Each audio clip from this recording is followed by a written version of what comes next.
প্রত্যেকটাই দেখুন কি সুন্দর বলের মতো ফুলে উঠছে। সবগুলো বেশ সুন্দর করে ভেজে নিয়েছি।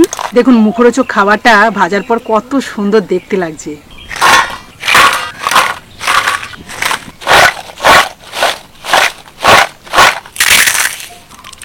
দেখতে পাচ্ছেন পুরো গুঁড়ো হয়ে গেল।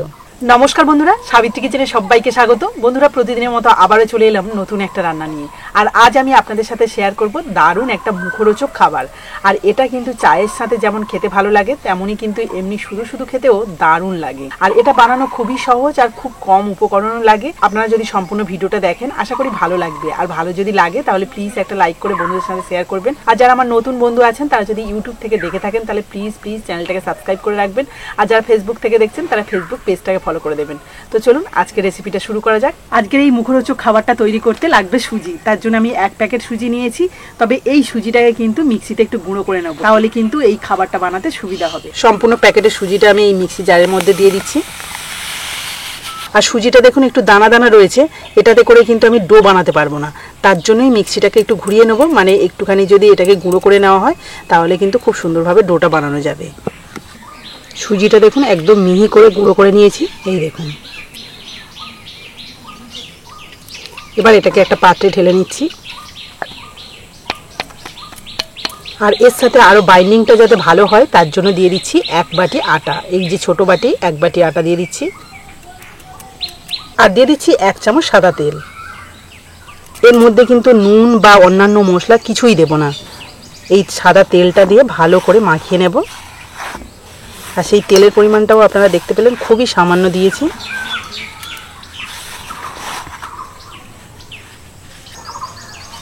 আর এই মুখরোচক খাবারটা আপনারা একবার বানিয়ে কিন্তু বেশ অনেক দিন ধরে খেতে পারবেন, মানে মিনিমাম 1 সপ্তাহ মতো। সব কিছু ভালো করে মিশিয়ে নিয়েছি। এবার এর মধ্যে অল্প অল্প জল দিয়ে একটা শক্ত ডো বানাবো।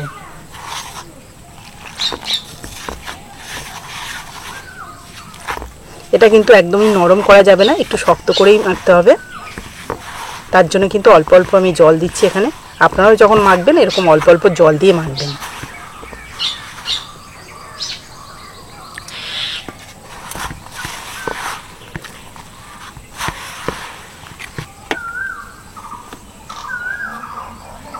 এই দেখুন সুজিটাকে কতটা শক্ত করে মেখেছি। আর এটা মাখতে গিয়ে কিন্তু বারবার জলটা টেনে নিচ্ছিল, যেহেতু সুজি রয়েছে তার জন্য এইভাবে হাতটাকে ভিজিয়ে নিয়ে কিন্তু মেখেছি। তো এভাবে আর একটু ভালো করে মেখে নেব। এইভাবে 2 হাত দিয়ে কিন্তু চেপে চেপে মাখতে হবে, যেহেতু শক্ত ডো সেই জন্য মাখাটা খুবই জরুরি। আপনারা তো দেখলেন যে এই ডোটা বানাতে গিয়ে কিন্তু কোনো রকম নুন ব্যবহার করিনি, তবে এমন সময় করব নুনটা ব্যবহার, তখন কিন্তু এর স্বাদটা দারুণ হবে, মানে এই টিফিনের স্বাদটা কিন্তু দারুণ আসবে। তো দেখুন ডোটা একদম সম্পূর্ণভাবে রেডি হয়ে গেছে। আর এই দেখুন খুব শক্তও নয় আবার খুব নরমও নয়। আর এইরকমভাবেই কিন্তু ডোটাকে তৈরি করতে হবে। তো চলুন এবার এটাকে 10 মিনিটের জন্য রেস্টে রাখি। ফিরে এলাম 10 মিনিট পর। এবার ঢাকনাটা খুলে আর একবার ভালো করে মেখে নেব। এই দেখুন এটাকে আর একটু ভালো করে মেখে নিলে খুবই ভালো হবে। মোটামুটি আমি 1 মিনিট মতো মেখে নিলাম। এবার এর থেকে কয়েকটা লেচি কেটে নেব। আমি এখানে মোট 3টে লেচি কেটে নিলাম। এবার একটা লেচি নিয়ে কাজ করব আর দুটোকে ঢাকা দিয়ে রাখবো, যাতে ওপরটা শুকনো না হয়ে যায়। এবার 2 হাত দিয়ে একটু গোল করে নিচ্ছি। এবার এটাকে পাতলা রুটির মতো করে বেলে নেব। তার জন্য অল্প একটু উপর থেকে শুকনো আটা ছড়িয়ে দেব। তবে বেলার আগে দেখুন হাত দিয়ে একটুখানি চ্যাপটা করে নিচ্ছি, এতে করে কিন্তু বেলতেও সুবিধা হবে। এই রুটিটাকে যতটা সম্ভব পাতলা করেই বেলতে হবে।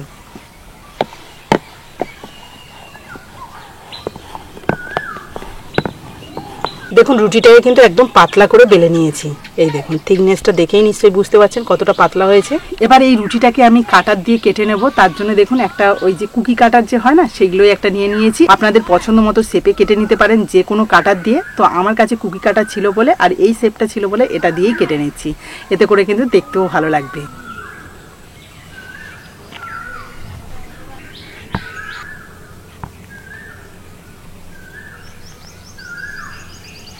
দেখুন একটা রুটি থেকে কতগুলো কাটিং হচ্ছে।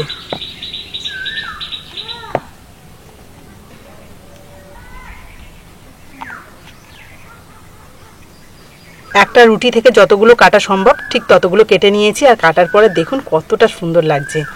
চলুন এবার আমি বাকি অংশটাকে তুলে নিই।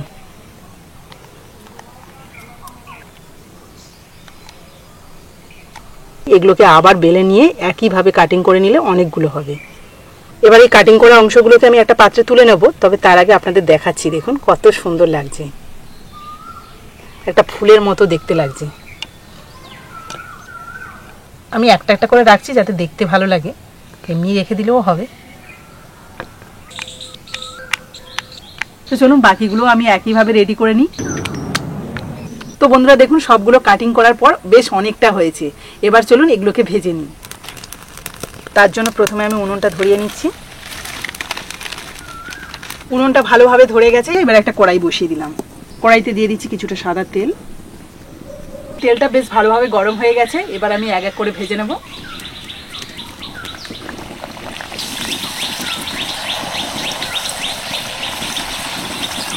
প্রত্যেকটাই দেখুন কি সুন্দর বলের মতো ফুলে উঠছে।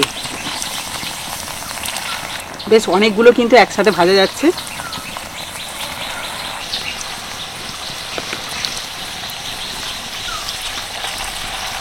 এবার সবগুলোকে উল্টে দেব। আপনাদের কেমন লাগছে অবশ্যই কিন্তু কমেন্টে জানাবেন।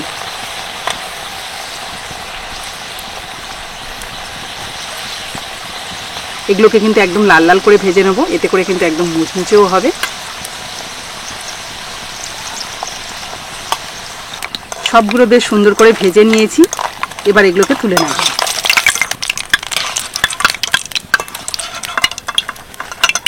এই যে শুনতে পাচ্ছেন এখনই কিন্তু একটা মুচমুচে আওয়াজ হচ্ছে। তো এখন আমি একটা পাত্রে ঢেলে রাখছি। একইভাবে পরপর সবগুলোকে ভেজে নেব।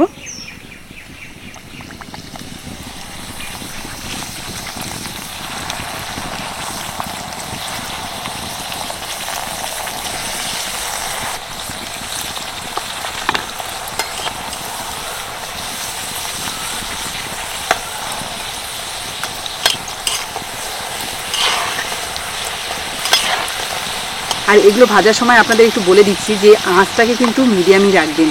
মানে তেলটা যদি ঠিকঠাক গরম হয় তাহলে কিন্তু এগুলোও সুন্দরভাবে ফুলে উঠবে। আবার যদি খুব গরম হয় তাহলে কিন্তু সঙ্গে সঙ্গে কালারটা একদম কালচে কালার চলে আসবে। তার জন্য কিন্তু তেলটাকে একদম ঠিকঠাকভাবে গরম রাখতে হবে। দেখতে পাচ্ছেন যে একটুও বাবলস উঠছে না, মানে এগুলো একদম পারফেক্টভাবে ভাজা হয়ে গেছে।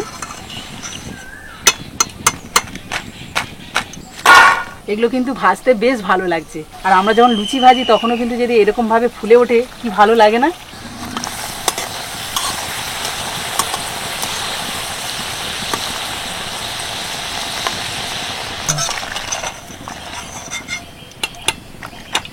এগুলো ভাজতেও কিন্তু বেশি সময় লাগছে না, অল্প সময়ের মধ্যে ভাজা হয়ে যাচ্ছে।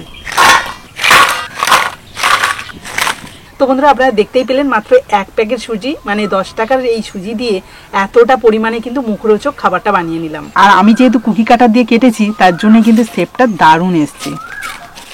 আর প্রত্যেকটাই কিন্তু একদম মুচমুচে। এই যে শুনতে পাচ্ছেন, আপনাদের তো আওয়াজ শুনিয়ে দিলাম কতটা মুচমুচে হয়েছে। তবে ভেঙেও দেখাবো। তার আগে এর মধ্যে একটু মশলা মাখাবো। যেহেতু মুখরোচক বলেছি, মুখরোচকের জন্য কিন্তু মশলা অবশ্যই প্রয়োজন, আর সেটাকেই রেডি করে নেব। মশলা হিসাবে প্রথমে একটা পাত্রের মধ্যে নিয়ে নিচ্ছি কাশ্মীরি লঙ্কার গুঁড়ো 1 চামচ, 2 চিমটি মতো হিং, 1 চামচ বিট নুন। আমি যেহেতু ডো মাখানোর সময় নুন দিইনি সেই জন্য কিন্তু এখানে 1 চামচ বিট নুন দিলাম। আপনারা নর্মাল নুনও দিতে পারেন। এছাড়াও যদি মাখার সময় নুন দেন তাহলে কিন্তু এই সময় একটু কম নুন দেবেন। 1/2 চামচ চাট মশলা, 1 চামচ গুঁড়ো চিনি। এবার সব কিছুকে ভালো করে মিশিয়ে নেব।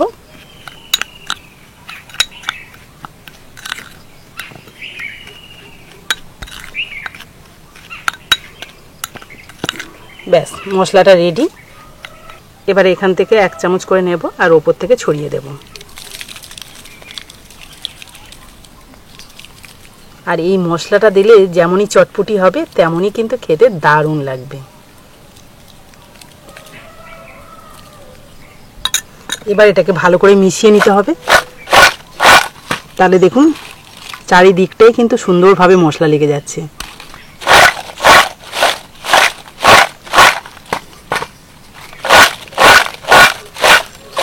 আপনারা দেখলেন যে এগুলোকে আমি তেলে ভেজেছি, কিন্তু দেখুন প্রত্যেকটা গা একদম শুকনো রয়েছে, কারোর গায়ে এক ফোঁটাও তেল লেগে নেই।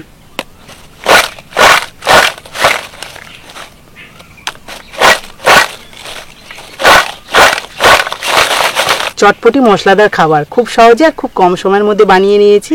আর প্রত্যেকটা খেতে যা লাগবে চায়ের সাথে কিংবা শুধু মুখে জাস্ট জমে যাবে।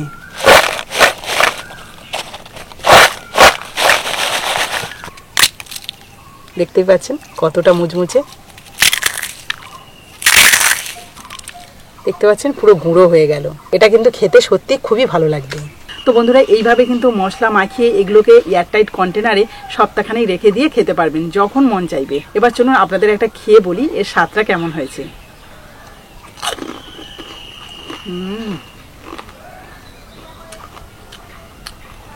দারুণ খেতে লাগছে।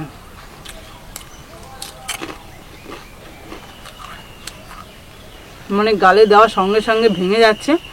আর এই যে ওপরে যে মশলাটা দিয়েছি তার জন্য কিন্তু টেস্টটাও দারুণ আসছে।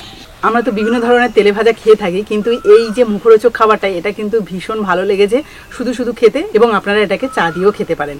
তো বন্ধুরা আজকের এই রেসিপিটা আশা করি ভালো লেগেছে, আর ভালো যদি লাগে তাহলে প্লিজ একটা লাইক করে বন্ধুদের সাথে শেয়ার করবেন। তো আজকের মতো টাটা, পরের দিন আসবো আবার একটা নতুন ভিডিও নিয়ে। ততক্ষণে ভালো থাকবেন, সুস্থ থাকবেন।